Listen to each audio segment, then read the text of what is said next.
Les aléas du direct, la deuxième partie pour parler de sport, bien sûr, de foot, beaucoup, et puis toujours du foot avec la chronique d'Anne, parce que ce soir, elle a décidé de parler aussi de foot, mais côté tribune.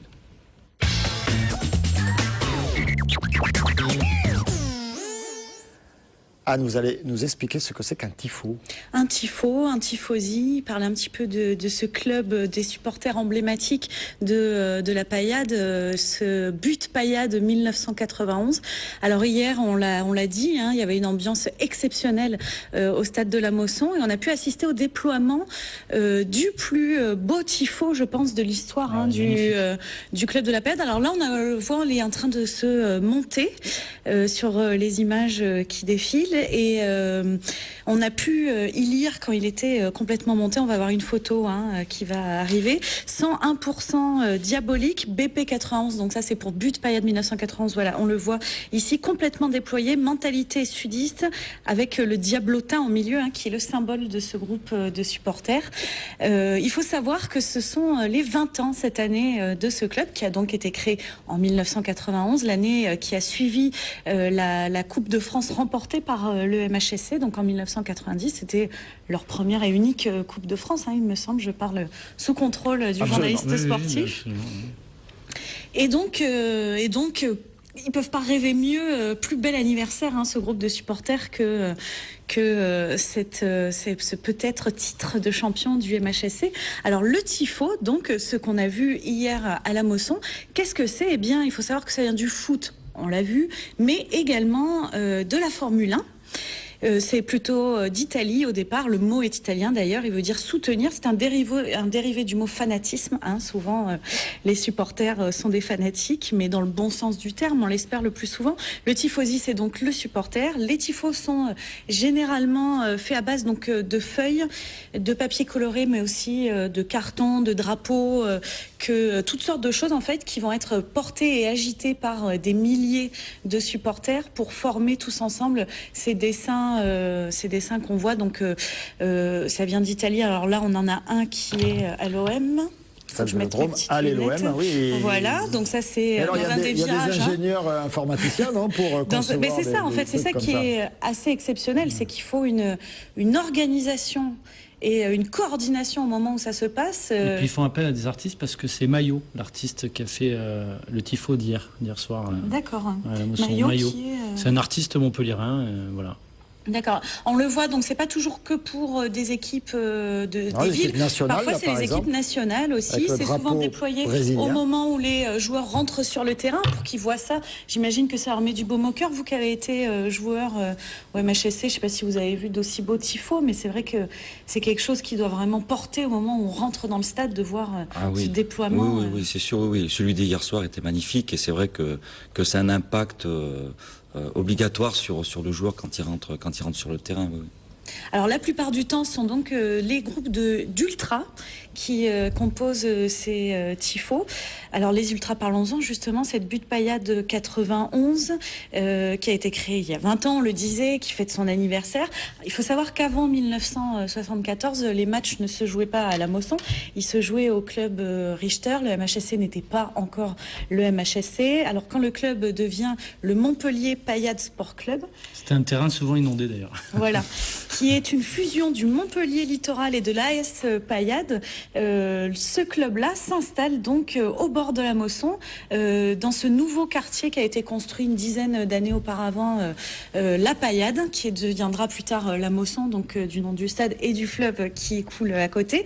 Et quand le stade s'agrandit quelques années après, en 1977, il manque de tribunes. Toutes les tribunes ne font pas le tour du stade. Alors les supporters décident de monter une butte en une nuit, je crois, ou en plusieurs jours. Mais enfin, très rapidement, ils décident de monter une butte de terre et d'y installer des traverses de chemin de fer qui leur serviront de banc pour s'asseoir. Et la butte Paillade est née à ce moment-là. Et le nom reste. Les Pailladins, comme ils se surnomment, c'est fait toujours partie des chants de supporters. C'est resté, on peut toujours appeler le quartier la Mosson Les la paillade habitants de aussi, la hein. Mosson, c'est les pailladins. Même le maire c'est la continue paillade. de dire la paillade. Hein, donc voilà. La Mosson étant plus large dans son découpage que la paillade. Voilà, donc maintenant, évidemment, la butte n'existe plus. Elle est remplacée par la tribune étang de Thau. Et c'est là que se situe d'ailleurs le COP des buttes paillades 91, si je ne me trompe pas. BP 91. Voilà, BP 91. C'est un des seuls groupes d'ultra qui reste parce qu'il y en a un autre qui a été dissous l'année dernière, il me semble. Et le stade a subi différentes rénovations, mais on ne sait pas encore à ce jour s'il va pouvoir accueillir la Ligue des Champions justement l'année prochaine. On l'espère. On ne sait pas s'il va être homologué. En tout cas, l'Aglo a prévu. Ils vont faire un effort. Il était homologué pour la Coupe du Monde en 98. On va pouvoir jouer. Il y a bien la Poel Nicosie qui joue avec des champions. On l'espère, on croise les doigts. En tout cas, l'Aglo va y investir 50 millions d'euros dans les 5 ans pour le rénover, couvrir les tribunes sud. Alors. D'ailleurs, Loulou Nicolin remerciait hier le président de l'Aglo au micro à la fin du match. Donc voilà, encore une histoire à construire avec ce beau club du MHSC. Une histoire de plus. Florian, vous avez une petite remarque? Un petit détail, si on veut être puriste, on parlera de tifosi. Lorsqu'il y en a plusieurs, oui. Et au singulier en italien, on dit tifoso. Voilà, un tifoso, des tifosi. Voilà. Un peu de grammaire italienne, ça ne fait pas de mal. Ce sont des origines siciliennes. Oui, bien sûr, mentionne, oui, on a compris. Plutôt du sud de l'Italie, vous. À Sicile. Voilà, on parle aussi, mais on ne parle pas l'italien en Sicile, on parle le sicilien. On parle très bien italien. Comme Archimède, etc. Enfin, maintenant, des tifosi. Le vrai italien, il parle. D'accord, voilà, c'est ça. Merci beaucoup, Chara. Restez avec nous. Ah oui, je ne bouge pas. Pour écouter les titres.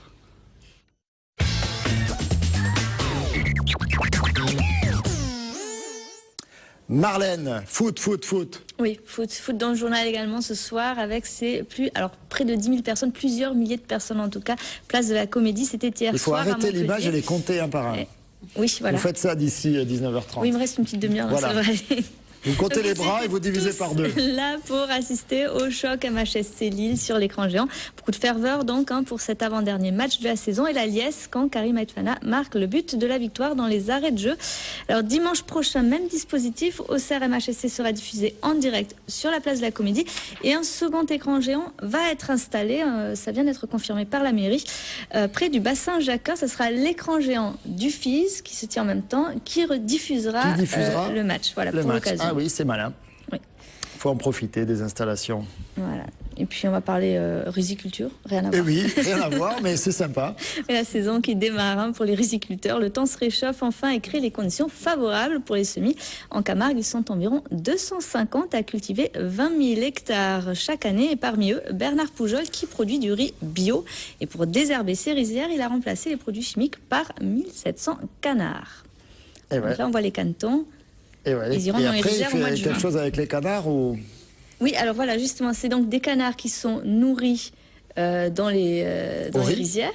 Voilà. Et donc, ce sont des canards bio qui sont ensuite consommables. Bio. Voilà, chez les restaurateurs camarguais. Merveilleux. Voilà, qui ont un goût particulier. Voilà, puisque ils font aussi des canards, ils font tout en Camargue. Voilà. Et ils font tout pour aller voir Johnny. Voilà, donc Johnny Hallyday qui en est bien à sa 181e tournée, c'est confirmé sur son site officiel. 180 tournées, plus de 1000 chansons à son répertoire. Du coup, j'ai appris plein de trucs, à réviser les stats. 36 films, 2100 couvertures de magazines, 25 films. Voilà, exactement. Alors, on me pose une question intelligente. Est-ce que ça compte la dernière tournée qu'il n'avait pas pu finir? Oui, qu'il avait commencé aussi à Montpellier. Elle compte. Oui, elle compte. Oui, on est dans les superlatifs, donc ça compte. Tout compte. Donc Johnny Hallyday, qui a 68 ans, lance donc sa 180e tournée ce soir à Montpellier par une série de 4 concerts. C'est à l'Arena. Et depuis avant-hier, même les premiers fans campent déjà sur le parvis. On les verra, on les a vus à l'image, on les verra chanter même tout à l'heure. Pas d'écran géant sur la Comédie, faites attention. Là, il faut absolument aller à l'Arena, sinon pas de Johnny. La météo ? Oui. La météo, il fait beau dans la matinée, le soleil brille sur toute la région, mais ça se dégrade dans l'après-midi. Le temps sera nuageux sur 7 Lodève et Lunel. De fortes rafales de vent sont attendues sur le littoral. Les températures seront comprises entre 19 et 24 degrés. Ça se rafraîchit. C'est peut-être pas plus mal quand même. Ouais, pas plus mal, ouais. Merci beaucoup Marlène, 19h30 pour le journal en intégral avec encore plus de chiffres sur Johnny Hallyday, c'est promis. Il est avec nous avec ses 2 coupes lui, parce que lui il n'a pas 181 tournées à son actif, mais il a bien 2 coupes pour l'instant avec les moins de 19 ans du MHSC, toujours décidément, parce que hier, dimanche, dans l'après-midi, il y avait également 2 grandes rencontres de foot féminin. C'était, rappelez-moi, dans quel endroit? À Bourges. À Bourges. Ouais, voilà. C'était la journée du MHSC. Cœur du foot féminin. C'était la journée du MHSC, en garçons et en filles. Et en filles, donc, vous avez ouvert le bal, votre équipe des U19, oui. Et contre Juvisy, et vous avez gagné 2-1. Voilà. Alors, racontez-nous comment ça s'est passé. Vous avez maîtrisé le match, et puis après, au fur et à mesure de la rencontre, vous avez baissé d'intensité, vous êtes fait un petit peu peur, elles sont revenues. Elles s'en fait peut-être un petit peu peur, nous on s'est fait beaucoup peur, parce que forcément sur le banc c'est plus difficile à vivre.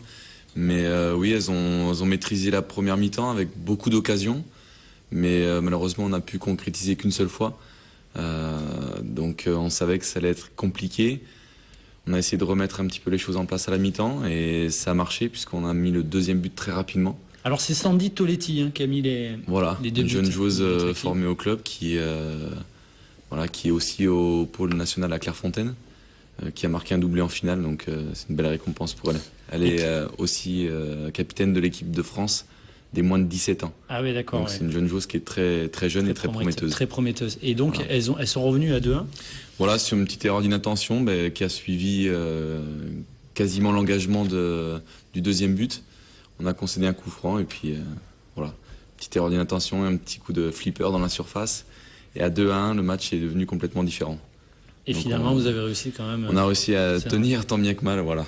On a été solide, je pense que c'est une des valeurs, un peu ce que disait Philippe tout à l'heure, c'est une des valeurs aussi mentales qui est très présente chez les filles. Et ce sont des filles qui se connaissent bien, qui évoluent ensemble depuis les U12, non, à peu près? Oui, voilà, il y a un gros noyau de joueuses qui arrive au club en U12, U13, donc c'est très jeune, c'est 11, 12 ans, 13 ans, qui bossent ensemble depuis des années, et puis qui a connu beaucoup de victoires. Voilà, donc peut-être que ça a aussi forgé quelque chose chez elles, et puis on espère qu'elles vont grandir encore et arriver chez les grandes. Il y en a combien justement qui partent, voilà, peut-être parlons-en des grandes. Ah oui, des grandes, on va voir quelques images des grandes, parce qu'elles se sont inclinées, hélas, pour la 2e année consécutive dans cette finale. C'était le Challenge de France l'an dernier, là c'est la Coupe de France. La Coupe de France, oui. Donc c'est des images de nos confrères. Les Lyonnaises en blanc, les Lyonnaises c'est quand même la Champions League. Alors voilà, alors là c'est Lotta Schelin, la Suédoise, qui a fait un festival en début de rencontre. 2 buts, le premier très rapidement, à la 2e minute, je crois, 3e minute. 1 minute et 19 secondes. Voilà, ouais. Et puis derrière, elle va faire son festival sur le côté gauche. La 12e. Et voilà, elle marque le 2e but. Et donc après, les filles de Sarah Mbarek vont devoir cravacher pour revenir. Pourtant, elles se sont accrochées. Et elles vont revenir grâce à Stéphanie de Rivière, que vous voyez, qui marque le but pour Montpellier. Il reste un quart d'heure à jouer. Mais hélas, l'expérience des Lyonnaises qui vont jouer la finale de la Ligue des Champions. La 3e finale consécutive. 3e finale consécutive de la Ligue des Champions. Elles sont tenantes du titre. Et elle risque d'être championne de France aussi en fin de saison. Et on a hâte de les voir dans le calendrier de Patrice Delorme. Celle de Montpellier. Celle de Montpellier, celle de Montpellier.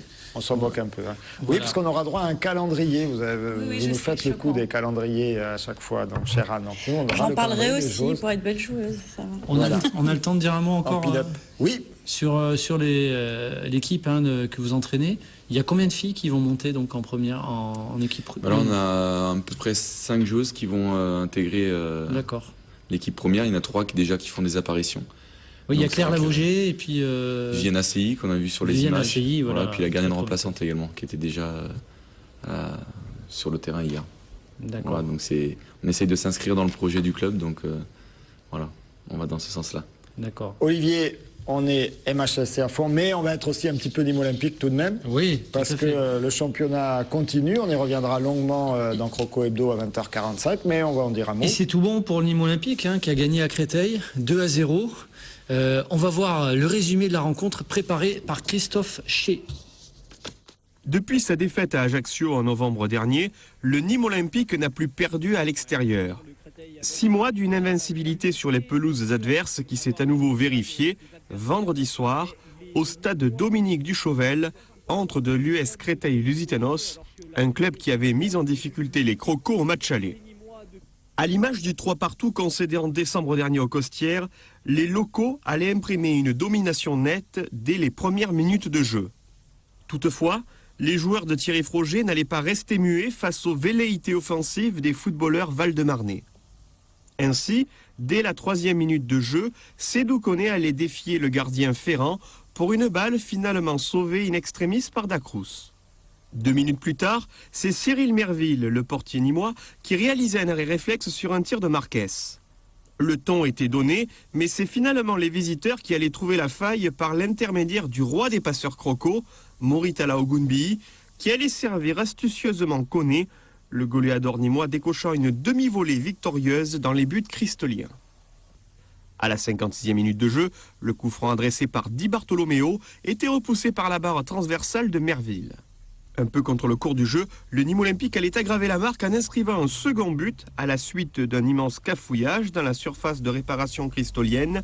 Ben Yaya décochant à la 66e minute de jeu une tête victorieuse pour son premier vrai but avec les pros. Une démonstration de réalisme à la nîmoise qui conforte l'équipe de Thierry Froger dans le trio de tête de National, au cœur d'une fin de saison où les 5 équipes concernées par la montée semblent bien décidées à ne rien vouloir lâcher.